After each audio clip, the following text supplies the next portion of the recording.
စီးချိုဖြစ်နေလို့ဘာစားရမှန်းမသိဖြစ်နေပါသလားကိုစားလိုက်တဲ့အစားအစာကြောင့်သွေးချိုတွေတက်သွားမလားဆိုပြီးစိတ်ပူနေရပြီဆိုရင်တော့ဒီဗီဒီယိုလေးကိုအဆုံးထိကြည့်လိုက်ပါမင်းစားရင်တွေးချိုတက်မှာစိုးရင်နဲ့အတိစားရင်လည်းမတိချဘူးတောက်စရာတွေရွေးချယ်ရလာလဲခက်ခဲနေတယ်ဆိုရင်ဒီဗီဒီယိုလေးကိုအဆုံးထိကြည့်လိုက်ပါဒီနေ့မှာတော့စီးချိုယောဂရှိသူတွေနေ့စဉ်ဘဝမှာဘာတွေစားတဲ့နဲ့ဘာတွေရှောင်တဲ့နဲ့ဆိုတာကိုမျှဝေပေးသွားမှာဖြစ်ပါလေအရင်ဆုံးတောက်စရာတွေအကြောင်းပြောကြရအောင်စီးချိုယောဂရှိသူတွေအတွက်အကောင်းဆုံးတောက်စရာကတော့ရေတန့်ဖြစ်ပါလေရေကိုလောလောက်စွာတောက်ပေးခြင်းကခန္ဓာကိုယ်ကျန်းမာရေးအတွက်လည်းကောင်းတယ်လို့တွေးချိုထိန်းချုပ်ရမှလည်းအထောက်အကူပြုပါလေဒါအပြင်တရားမထည့်ထားတဲ့လက်ဖက်ရည်ကော်ဖီတို့ကိုလည်းတောက်နိုင်ပါလေမျိုးထည့်မယ်ဆိုရင်လည်းအချို့မထည့်ပဲတောက်သုံးတာကပိုကောင်းပါလေ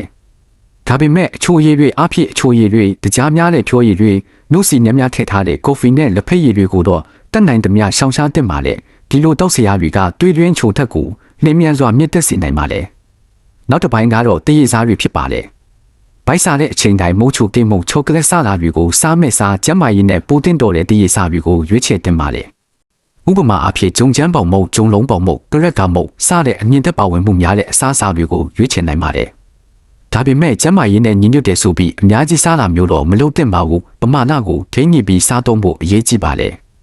အခုသစ်သီးတွေအကြောင်းဆက်ပြောပါမယ်လူတချို့ကစီးချိုရှိရင်အသီးလုံးဝမစားရဘူးလို့ထင်ကြပါလေတကယ်တော့အဲ့ဒီလိုမဟုတ်ပါဘူးသစ်သီးတွေမှာဗီတာမင်တွေတထုဓာတ်တွေအမြင့်ဓာတ်တွေပါဝင်တဲ့အတွက်ခန္ဓာကိုယ်အတွက်အကျိုးရှိပါလေဒါပေမဲ့တခါတည်းအများကြီးစားတာမျိုးမလုပ်သင့်ပဲတင့်တော်တဲ့ပမာဏနဲ့စားသုံးသင့်ပါတာအသီးဖြော်ရည်ထက်အသီးကိုတိုက်ရိုက်စားတာက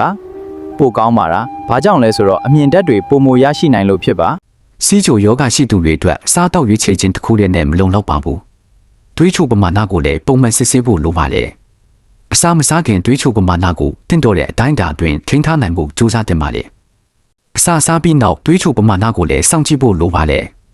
ဒါအပြင်ဆရာဝန်ညွှန်ကြားထားတဲ့ဆေးဝါးတွေကိုပုံမှန်တောက်သုံးဖို့ကိုလက်လှုပ်ရှားမှုပုံမှန်လုပ်ဖို့လမ်းလျှောက်ခြင်းနဲ့လေ့ကျင့်ခန်းလုပ်ခြင်းတွေကိုလည်းမပြတ်မကွက်လှုပ်ဆောင်တင်ပါလေ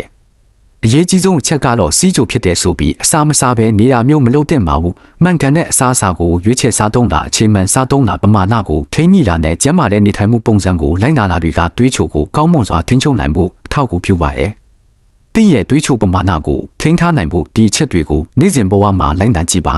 ဒီဗီဒီယိုကအသုံးဝင်နေဆိုရင် like လုပ်ပြီး share ပေးဖို့မမေ့ပါနဲ့နော်နောက်ထပ်ကျမ်းမာရေးဗဟုသုတတွေကိုအမြဲတမ်းမျှဝေပေးနေမှာဖြစ်လို့ page ကို follow လုပ်ထားပြီး channel ကို subscribe လုပ်ထားပေးပါကျေးဇူးတင်ပါ